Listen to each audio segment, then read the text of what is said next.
اعوذ باللہ من الشیطان الرجیم بسم اللہ الرحمن الرحیم قل للمخلفین من الاعراب فرما دیجئے پیچھے چھوڑے جانے والے دیہاتی عربوں کو ستدعون الی قوم اولی بأس شدید تمہیں دعوت دی جائے گی ایک ایسی قوم سے جہاد کرنے کی جو بڑی سخت جنگجو ہے۔ تو قاتلونہم تم ان سے لڑو گے اور یسلمون یا وہ ہتھیار ڈال دیں گے۔ فَإِن تُطِیعُوا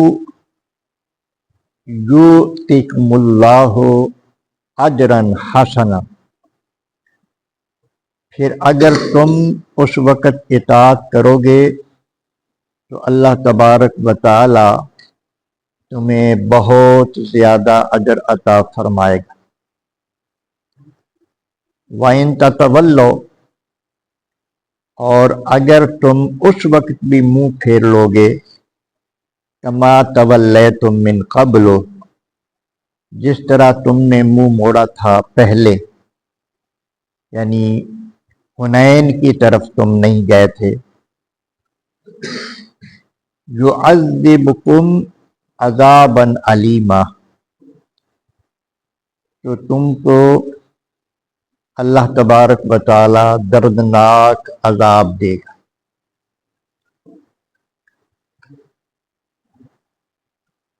یہ سورہ فتح کی آیت نمبر 16 ہے۔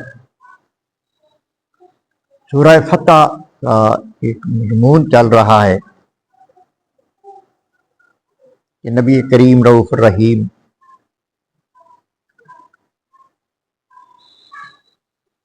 عمرے کے ارادے سے مکہ کی طرف روانہ ہوئے، حدیبیہ کے مقام پر رکے، کفار کا ارادہ معلوم ہونے کے بعد پھر صلح ہو گئی اور وہاں سے واپس آئے۔ مدینہ طیبہ کے گرد و نواح کے لوگ بار بار بیان ہو چکا ہے کہ وہ شامل نہیں ہو سکے تھے، بلکہ نہ ہوئے جان بوجھ کر کہ بڑا خطرہ ہے تو ہمیں خطرہ مول نہیں لینا چاہیے۔ جب مسلمان سلامتی کے ساتھ واپس آ گئے تو پھر انہوں نے طرح طرح کے بہانے بنائے۔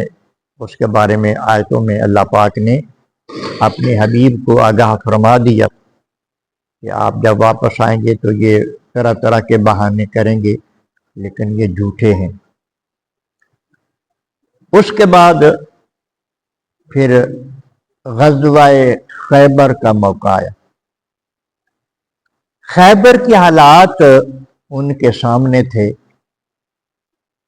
اور وہ اب تسلی کر چکے تھے، وہ منافقین، وہ اعرابی، کہ مسلمان جتنے کمزور ہم سمجھتے ہیں یہ اتنے کمزور نہیں، کیونکہ یہ حدیبیہ کے مقام پر سلامتی کے ساتھ واپس آ گئے ہیں، اور مشرکین مکہ جو بڑی تیاری میں تھے انہوں نے بھی ان سے ٹکر نہیں لی، تو یہ یہود تو ان کے مقابلے میں کچھ نہیں،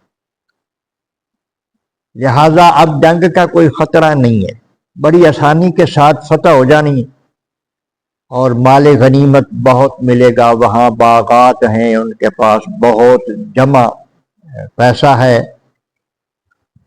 تو وہ سارا لشکر کو ملے گا۔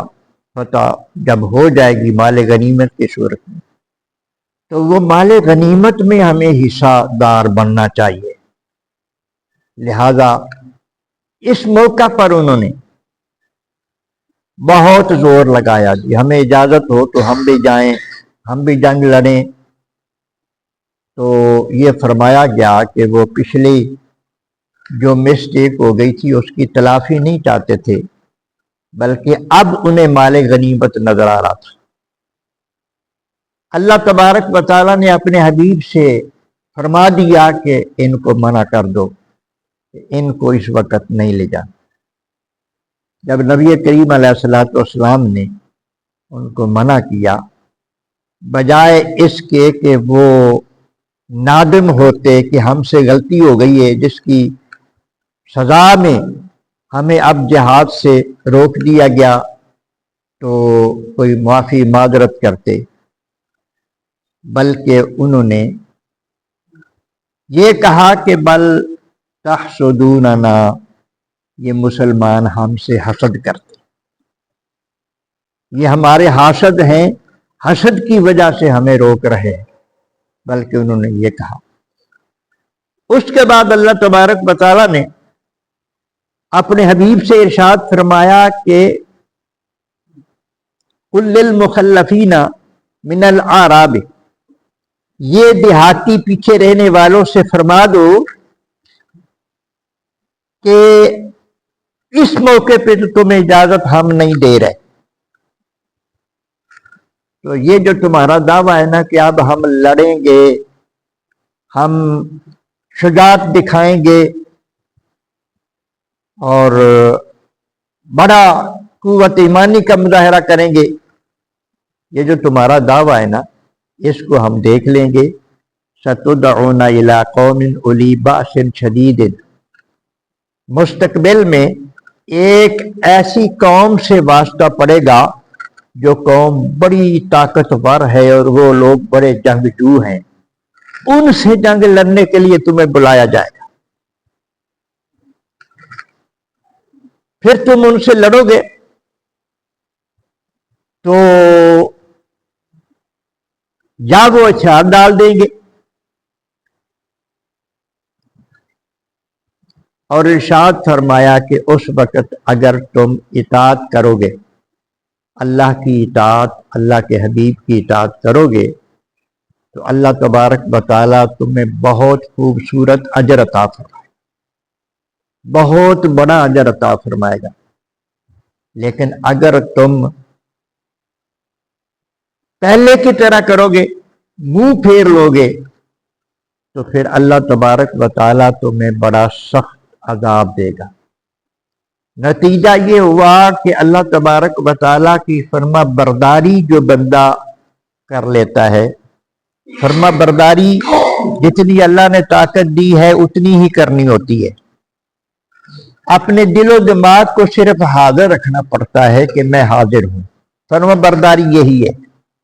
جو کچھ بندہ کر سکتا ہے، جتنی طاقت ہے اس کے مطابق اللہ کے حکم کے سامنے اپنی گردن جھکا دے، یہ فرما برداری ہے، اس پر اجر عظیم کا مستحق ہو جاتا ہے بندہ۔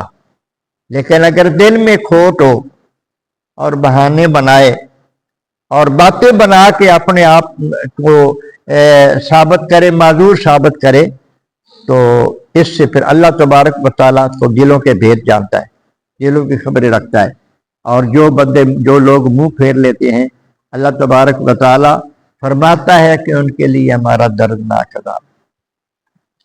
اب وہ کون سا غزوہ تھا، وہ کون سی جنگ تھی جس کی طرف ان کو بلایا جانا؟ اس واقعے کے بعد بہت سی جنگیں ہوئی ہیں، لیکن جو قرآن مجید کی آیت میں بتایا گیا ہے وہ اس قسم کی وہ پہلی جنگیں نہیں تھیں۔ یہ مفسرین نے متفقہ طور پر یہ بیان فرمایا ہے کہ وہ مسیلمہ کذاب کے ساتھ ہونے والی جنگ تھی۔ وہ لوگ بڑے سخت تھے۔ یہ ایک مسیلمہ ہوا ہے جس نے نبوت کا دعویٰ کیا تھا۔ نبی کریم علیہ الصلوۃ والسلام کی ظاہری حیات کے آخری دن تھے جب اس نے نبوت کا دعویٰ کیا تھا۔ تو نبی کریم علیہ الصلوۃ والسلام کے وصال کے بعد حضرت ابو بکر صدیق رضی اللہ تعالی عنہ نے اس کے ساتھ جنگ لڑی تھی۔ اور بہت بڑی جنگ ہوئی، بہت بڑے، کوئی تقریباً 1400 صحابہ جو حافظ قرآن تھے وہ شہید ہوئے، اس کے علاوہ بھی بڑے بڑے ہزاروں کی تعداد میں، اور ان کے بھی بہت زیادہ لوگ مرے۔ یہ بہت سخت جنگ ہوئی۔ تو پھر اس حد تک، یعنی اس سے پہلے قرآن مجید کتابی شکل میں نہیں تھا، حفاظ کرام نے یاد کیا ہوا تھا، صحابہ نے قرآن مجید یاد کیا ہوا تھا، جب بھی ضرورت پڑتی تو وہ حافظ قرآن پڑھ کر بتاتے کہ یہاں یہ آیت فرما دیا جائے۔ تو اس کے بعد پھر قرآن مجید کو جمع کیا گیا کہ حافظ بہت سارے شہید ہو گئے ہیں، ایسا نہ ہو کہ قرآن مجید پھر سنانے والا کوئی نہ ہو، تو پھر قرآن مجید کتابی شکل۔ تو یہ بہت بڑی جنگ ہوئی ہے تو اس سے مفسرین نے یہ بھی بات کی ہے کہ جنہوں نے حضرت ابو بکر صدیق رضی اللہ تعالیٰ عنہ کی اطاعت کی، یہ اعلان جنگ ابو بکر صدیق نے کیا ہے، جنہوں نے اطاعت کی انہوں نے اللہ اور اللہ کے رسول ہی کی اطاعت کی، جنہوں نے منہ پھیرا ابو بکر صدیق کی بات آپ کی طرف نہیں آئے تو انہوں نے اللہ اور اللہ کے رسول سے منہ پھیرا۔ تو اس کا مطلب یہ ہے کہ حضرت ابو بکر صدیق کی خلافت بھی برحق تھی اور آپ کی جانشینی بھی برحق تھی، آپ کا سارا کچھ برحق تھا۔ تو لب لباب ان آیات میں یہ آ گیا کہ اللہ تبارک و تعالیٰ کے احکام سے منہ نہیں پھیرنا، ورنہ بندہ اللہ کی پکڑ میں آ جاتا ہے۔ اللہ تعالیٰ ہم کو فرما برداری کے ساتھ زندگی گزارنے کی توفیق عطا فرمائے۔